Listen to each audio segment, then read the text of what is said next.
ఈరోజు వీడియోలో ఎంత స్పీడ్లో మన గేర్స్ అనేది మారుస్తుండాలి, ఏ స్పీడ్లో ఏ గేరు మార్చాలి అనే దాని గురించి క్లియర్గా తెలుసుకుందాం. వీడియో మాత్రం స్కిప్ చేయకుండా లాస్ట్ దాకా చూడండి. అప్పుడే అన్ని వివరాలు అనేది మీకు క్లియర్గా అర్థమవుతాయి. ఎవరైతే కొత్తగా డ్రైవింగ్ నేర్చుకుని ఉన్నారో బిగినర్స్, ఓన్లీ బిగినర్స్ మాత్రమే ఈ వీడియో ఉపయోగపడుతుంది.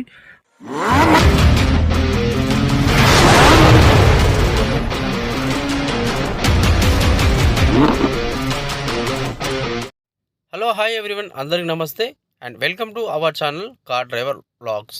ఫ్రెండ్స్, ఈ వీడియోలో క్లియర్గా తెలుసుకుందాం. మనం ఎవరైతే కొత్తగా డ్రైవింగ్ నేర్చుకున్న వాళ్ళు ఉంటారో వాళ్ళు డ్రైవింగ్ చేస్తున్నప్పుడు రోడ్డు మీద ఏ స్పీడ్లో ఏ మూమెంట్లో మనం గేర్స్ అనేది చేంజ్ చేస్తుండాలి అనే దాని గురించి మీకు క్లియర్గా ఎక్స్ప్లెయిన్ చేస్తాను.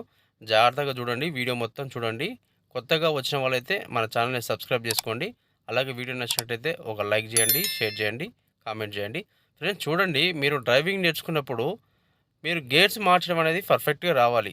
అలాంటప్పుడే మనకు బండి అనేది స్మూత్గా వెళ్తుంది. ఇప్పుడు మీరు ఏ గేర్లో ఏ స్పీడ్లో ఏ గేర్ మార్చాలో తెలియకపోతే మన ఇంజన్ అనేది బాగా ఓవర్ వీట్ అవుతుంది. క్లచ్ ప్లేట్ల మీద ముఖ్యంగా వెయిట్ ఎక్కువ పడుతుంది. అలాంటప్పుడు మన క్లచ్ ప్లేట్లు అనేది తొందరగా పాడైపోయే అవకాశాలు ఎక్కువగా ఉన్నాయి. గేర్ బాక్స్ కూడా తొందరగా పాడైపోయే అవకాశాలు ఉన్నాయి. అలాగే బండిలో ఉన్న పెట్రోల్ కానీ డీజిల్ కానివ్వండి తొందరగా కాలిపోతుంది. అంటే ఎందుకంటే ఎక్సిలేటర్ బాగా వేస్తుంటారు. కొత్తగా నేర్చుకున్న వాళ్ళకు ఫస్ట్ గేర్ తర్వాతకి సెకండ్ గేర్ వేస్తారు. తర్వాతకి మనం ఆ సెకండ్ గేర్ అనేది ఎప్పుడు మార్చాలి అనే దాని గురించి అయితే ఒక క్లారిటీ అయితే ఉండదు. ఒకసారి చూస్తే మాత్రం మనం అది గుర్తుపెట్టుకొని మారుస్తూ ఉంటుండే మనకు తొందరగా వచ్చేస్తుంది. ఫ్రెండ్స్, దీన్ని స్పీడోమీటర్ అంటారు. ఈ స్పీడోమీటర్లో ఉన్న స్పీడ్ బట్టి మనం ఎంత స్పీడ్ వెళ్తున్నాం, మనం ఏ స్పీడ్లో ఏ గేర్ మార్చుకోవాలనేది చూసుకుంటూ మారుచుకుంటే సరిపోతుంది. మీరు కొంచెం ప్రాక్టీస్ చేస్తే ఆటోమేటిక్గా మీకే స్పీడ్ మూమెంట్ బట్టి మీరు చూడకుండానే మార్చేలేస్తారు. ఏదైనా ఒక్కసారి చూసుకొని ప్రాక్టీస్ చేసినట్టయితే మీకు రాను రాను మీకే తొందరగా తెలిసిపోతుంది. ఫ్రెండ్స్, ఇక్కడ ఒక విషయం మీరు బాగా గుర్తుపెట్టుకోవాలి. మనం గేర్స్ చేంజ్ చేయాలంటే క్లచ్ అనేది పూర్తిగా నొక్కాలి. పూర్తిగా తొక్కినట్టయితేనే మన గేర్లు అనేది స్మూత్గా first, second, third, fourth, fifth ఇలా మనకు ఫ్రీగా మూవ్ అవుతుంటాయి. ఓకే, ఇక్కడ మనం ఫస్ట్ గేర్లో 0 నుంచి 20 స్పీడు వెళ్ళాలి.